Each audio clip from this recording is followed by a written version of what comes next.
पेश करने के लिए बहुत बहुत धन्यवाद। श्री राजीव राय। धन्यवाद मैडम, मौका देने के लिए इस महत्वपूर्ण बिल पर। मैडम, सबसे पहले ये कहना चाहता हूं कि मैं गुटखा सेवन के पक्ष में बिल्कुल नहीं हूं। महात्मा गांधी ने कहा था कि नशे की कोई भी चीज मन शरीर दोनों को नुकसान पहुंचाती है, इंसान को सोचने समझने की शक्ति को कम करती है और उसके अंतरात्मा को भी कमजोर कर देती है। इस बात से मैं पूरी तरह सहमत हूं और शायद यही वजह है कि मैंने भी अपनी व्यक्तिगत जिंदगी में आज तक शराब, सिगरेट, पान, गुटखा का सेवन नहीं किया। इसे थोड़ी जोर से बोल सकता हूं कि आगे वाली लाइन क्या है। ये सही है, लेकिन इसके साथ एक और भी सच है कि लगभग 4.5 लाख करोड़ लोग इसी उद्योग से कहीं न कहीं, कोई छोटे व्यापारी है, कोई ट्रांसपोर्टेशन वाला है, कोई पैकेजिंग है, कोई किसान है, जुड़े हुए हैं। तो जब हम इस तरह का कोई कानून बनाते हैं तो ये भी देखने की जरूरत है कि इसका असर उन करोड़ों परिवारों पर न पड़े।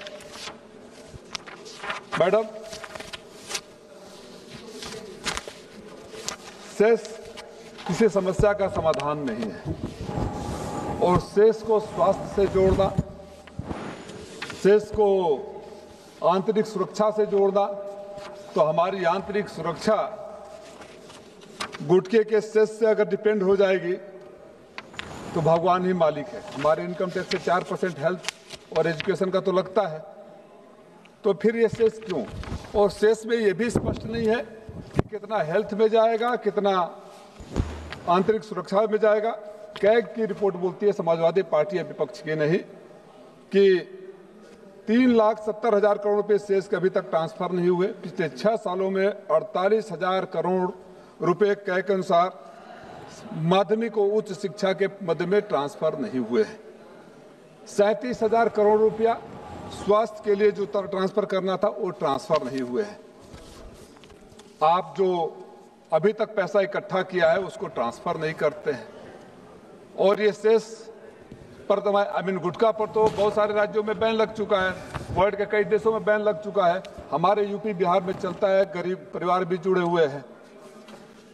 और अगर आप बड़ी ईमानदारी से स्वास्थ्य को मजबूत करना चाहते हैं तो मैडम, मैं आपसे निवेदन करूंगा, बोलने से पहले हमारे पूर्वांचल के ही माननीय सांसद जी चेयर पर थे, पूर्वांचल की मंत्री जी भी बैठी हुई थी, तो मुझे लगा कि जो बोलने जाऊंगा उन बातों से वो भी सहमत होंगी, लेकिन शायद वो अपने अंतरात्मा को बोझ तले दबा नहीं सकते, सच सुन नहीं सकते, आईना देख नहीं सकते, इसलिए उठ कर चले गए। किसी ने कहा है कि जाने क्यों जो बड़े अहम होते हैं वो बड़े बेरहम होते हैं। वो बड़ी बेरहमी से उठ के चले गए। रहते तो हाँ में हाँ बोलना पड़ता। स्वास्थ्य का हाल ये है कि पूर्वांचल के खास तौर से जिस हम इलाके से आते हैं, आप स्वास्थ्य सुरक्षा की बात करते हैं, आयुष्मान कार्ड मैं कई बार बोल चुका, जिन परिवारों में 6 लोग से कम है उनका आयुष्मान कार्ड नहीं बनता है। 5 लाख रुपया तक उसका लिमिट है। जिस परिवार को में गंभीर बीमारियां हो जाए, उदाहरण के लिए कैंसर, मैंने स्वास्थ्य पिछले बजट में भी बोला था कि कैंसर के मरीज खास तौर से, और हमारे यहाँ जो आर्सेनिक वाटर है उसके वजह से जो मरीज बन रहे हैं, कैंसर जो बढ़ रही है, पूर्वांचल में जाइए, हमारे यहाँ का छोड़ दीजिए, माननीय प्रधानमंत्री जी के बनारस में जाइए, बीएचयू के सामने और टाटा के सामने सड़कों पर कैंसर के मरीज पड़े होंगे। मैंने अपने बाप को खोया है मैडम, उनको गले का कैंसर हो गया था, उनको लेकर बनारस के अस्पतालों में गया, बेंगलोर तक के अस्पतालों में गया, 1-1 लाख रुपए का इंजेक्शन विदेश से मंगा के लगाना पड़ता था। तो जिन परिवारों में कैंसर जैसी बीमारी हो जाती है उनकी सुरक्षा का, तो जो स्वास्थ्य सुरक्षा का पैसा ही आप नहीं दे रहे हैं, इसका जो पहले का बकाया है, तो उनके बारे में चिंता कौन करेगा? अगर स्वास्थ्य के प्रति मैडम आप निश्चित रूप से चिंतित है, तो जो हमारे जैसे प्रदेश, उत्तर प्रदेश में स्वास्थ्य माफिया काम कर रहा है, जहाँ कफ सिर्फ पिलाकर बच्चों को मार दिया जा रहा है, 1 साल तक वो महिला भटकती रही है, FIR दर्ज नहीं हुआ, ऐसे विषयों पर कौन सोचेगा? खाली टैक्स लेने के लिए अगर आप स्वास्थ्य की बात करते हैं, आप अस्पतालों में चले जाइए। मैंने अपने लोकसभा में दिशा के बैठक में उठाया, हमारा 1 महीना में 4-5 महिलाओं की मौत हो गई। फर्जी डॉक्टर इलाज करते हैं, बोर्ड लगा दिया जाता है क्योंकि किसी का संरक्षण प्राप्त है दिल्ली में, बड़े बड़े डॉक्टरों का नाम लिख दिया जाता है और सड़क छाप डॉक्टरों से इलाज करा दिया जाता है। जब मैंने आवाज उठाई दिशा के बैठक में तो छापे मारे जाने लगे, पैरासीटामॉल बेचने वालों को उठा के बंद किए जाने लगे। और आज भी शिक्षा माफिया, स्वास्थ्य माफिया के संरक्षण में फर्जी दवाएं बिक रही है, फर्जी अस्पताल चल रहे हैं, फर्जी नर्सिंग होम चल रहे हैं। जब आप अस्पतालों का परमिशन देते हैं, लाइसेंस देते हैं, तो स्पेशलिस्ट कौन होगा, डॉक्टर कौन होगा, वो भी क्या स्वास्थ्य सुरक्षा से जुड़ा हुआ नहीं है, उसका ध्यान नहीं करते। तो जो स्वास्थ्य माफिया उत्तर प्रदेश में और बिहार जैसे राज्यों में काम कर रहा है, उसको तोड़ने की जरूरत है। जो पैसा है वो प्रारंभिक जो लिया गया था सेस का पैसा प्रारंभिक शिक्षा में था, माध्यमिक शिक्षा के लिए था, वो पुराने पैसे अभी तक नहीं गए हैं, राज्यों को नहीं मिले हैं। और हालात क्या थे, हमारे यहाँ स्कूलों को बंद करने का पेयरिंग के नाम पर 5-5 किलोमीटर दूर स्कूल कर दिए गए। अरे जो पहले बोल रहे थे उनको भी मना कर दिए होते, पहले वो 370 पर चले गए बीजेपी के, तो ये लाइसेंस मिला है क्या? खाली बीजेपी के लोग बोलेंगे, सच्चाई बर्दाश्त नहीं होती। नहीं, सच्चाई बर्दाश्त नहीं होती। मैडम आपने सुना 370 पर बहस हो रही थी, चाइना और पाकिस्तान पर बहस हो रही थी।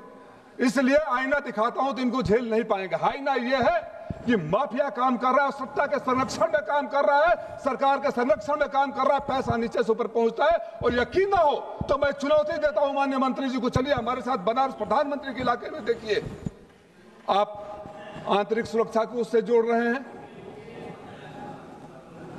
आंतरिक सुरक्षा को जोड़ रहे हैं। यह भी एक बीमारी है, सेस के पैसे से ठीक नहीं होगा। मैडम आप बुद्धिजीवी हैं, दयालु हैं, मैं आपसे निवेदन करूंगा, इस टैक्स को तो सिन टैक्स भी कहा जाता है दुनिया भर के देशों में। इस टैक्स की कुछ टेक्निकलिटी है। अब आप इसको मशीन के पैकेज जितना उत्पादन करेंगे, जितने घंटे चलेंगे उस पर लेंगे। कल्पना करिए अगर खराब प्रोडक्ट हो जाए, स्पॉइल प्रोडक्ट हो जाए, चूंकि ये मशीन से चलेगा तो उसको सेस देना पड़ेगा। काउंटिंग मशीन में हो गई तो स्पॉइल और खराब प्रोडक्ट को भी मार्केट में बेचने की कोशिश करेगा। ये कितना खतरनाक सिनेरियो होगा, इसके बारे में किसी ने सोचा है? जो पैसा बोलने दीजिए मैडम, हम है घंटों अभी सेना के साथी बोले, हम इनके पार्टनर नहीं तो अधिकार हमको भी मिलता है, हमारी ज्यादा है। मैं सेस के पैसे के आंतरिक सुरक्षा से जोड़ने का खिलाफ हूं। हमारी सुरक्षा गुटखा और शराब के पैसे पर खाली डिपेंड नहीं होनी चाहिए। देश की सुरक्षा के लिए, आंतरिक सुरक्षा के लिए जितना आपको टैक्स लगाना है लगाइए। नेताजी कहा करते थे, माननीय मुलायम सिंह यादव जी कहा करते थे, राष्ट्रीय सुरक्षा सर्वोपरि, आप टैक्स लगाइए। लेकिन टैक्स का पैसा लेकर आप अपने यहाँ रख ले, राज्यों को न मिले। उत्तर प्रदेश जैसे राज्यों में सबसे ज्यादा गुटखा आता है, बिहार जैसा आता है, पूरा पैसा वहां जाए। आप ऑडिट करवाइए कि अगर आपने स्वास्थ्य सुरक्षा के नाम पर लिया है, आंतरिक सुरक्षा के नाम पर लिया है, तो अस्पतालों की सुधा बदली है कि नहीं बदली। मेरे यहाँ जमीन है, मैं पहली बार से मांग कर रहा हूँ, एक कैंसर का अस्पताल खोल दीजिए, टैक्स लगवा दीजिए। हमारे यहाँ कैंसर का अस्पताल खोल दीजिए, वो निशिकांत दुबे जी कहाँ से भी लोग आ जाएंगे। एम्स की बातें हो रही थी ना, अभी बता रहे थे एम्स। मैं चुनौती देता हूँ, 1,10,000 MBBS सीटें बढ़ा दी गई। MBBS को कौन पढ़ाता है? MD पढ़ाता है, MS पढ़ाता है। आपने फैकल्टी नहीं बढ़ा दिए। प्रधानमंत्री जी से फीता कटवा देते हैं, प्रधानमंत्री जी से उद्घाटन करवा देते हैं, जाइए तो कमरे में दरवाजे तक नहीं, डॉक्टर की बात तो दूर है। मैंने और मैडम हालत उस हद तक चला गया है कि जो सदन में सवाल उठते हैं, जो मैं आपको सबूतों के साथ दूंगा, जो जीरो आवर में सवाल उठते हैं, उसके फर्जी जवाब दिए जाते हैं। उसके तथ्य है, मैं उसको अलग से प्रिविलेज मोशन में लाऊंगा कि जो वहां डॉक्टर नहीं वहां के भी डॉक्टर लिख देते हैं। अतः मैं आपसे अनुरोध करता हूं, कंक्लूड कर रहा हूं कि उत्तर प्रदेश जैसे राज्य में जहां कफ सिरप को सत्ता से संरक्षण मिलता है उसको तोड़िए, जहां चिकित्सा माफिया है उसको तोड़िए, जो फर्जी डॉक्टर्स के नाम पर पैसे लेकर अस्पताल चलवाया जाता है उसको तोड़िए, तब स्वास्थ्य सुरक्षा होगी। गुटखे के पैसे से स्वास्थ्य सुरक्षा आप नहीं कर पाएंगे। जब देश का स्वास्थ्य ठीक नहीं रहेगा तो आंतरिक सुरक्षा ऐसे ही खत्म हो जाएगी। धन्यवाद आपने बोलने का मौका दिया। तनुजा रानी जी। Respected Madam, I rise to speak on the Health Security से National Security Cess Bill 20।